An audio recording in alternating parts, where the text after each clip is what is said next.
Happy December Daily. This is Marisol. I am sharing a process video for day one in my album. This is the intro page, the cover page, and I don't have a process video for this. I created the page based on a class lesson from Allie Edwards. So there's that. This is what I had originally, which is a family photo of us in front of the tree, which I have to print, and then I had this pocket page here. But I'm not going to use that. I'm taking it out of the album. I'm changing up what I'm doing because of the stories that I want to tell. I am telling the story of day one, which includes us creating a holiday basket for our neighborhood. We're going to be spreading some cheer, and I printed the photos at 2 by 2.5, and they fit inside of the little envelopes. I have 6 pictures, very colorful pictures, and I wanted to figure out a way of including them all, but I wanted to kind of hide them. So I came up with the idea of using this envelope page. I remember seeing this. Who made this? This idea I originally saw from Van B Life, and I will link her IGTV video down below. These little envelopes were created using the We Are Memory Keepers envelope punch pad. I used paper, well actually they're printable papers from Retro Hip magazine.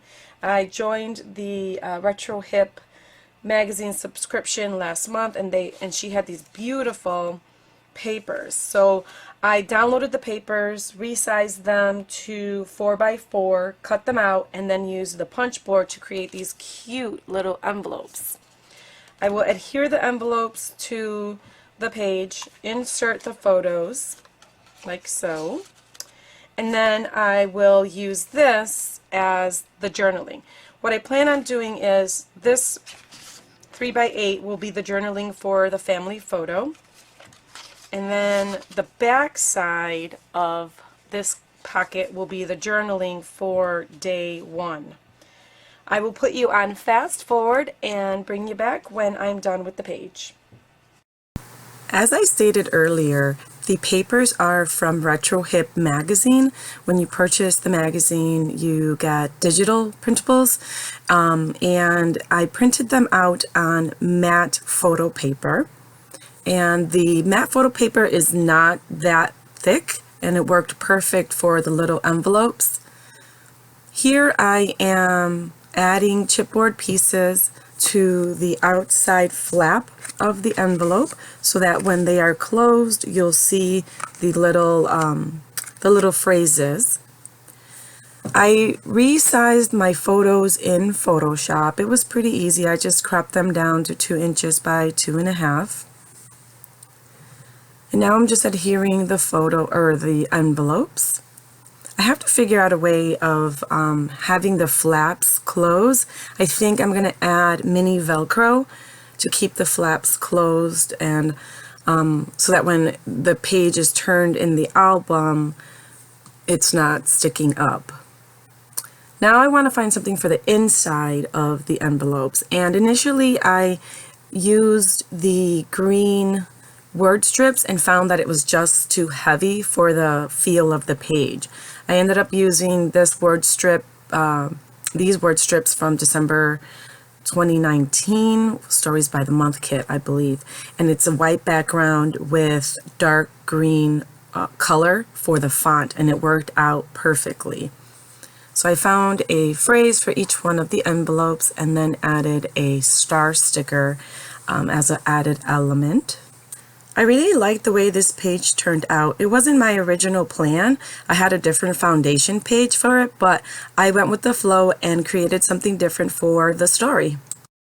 You know, I'm flexible. I make foundation pages, but I'm flexible with them.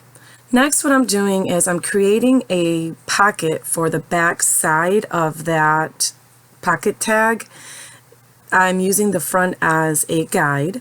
I took another paper from Retro Hip magazine, printed it on a 4x6 photo paper, and then trimmed it down to create the flap there. Not the flap, the pocket, sorry.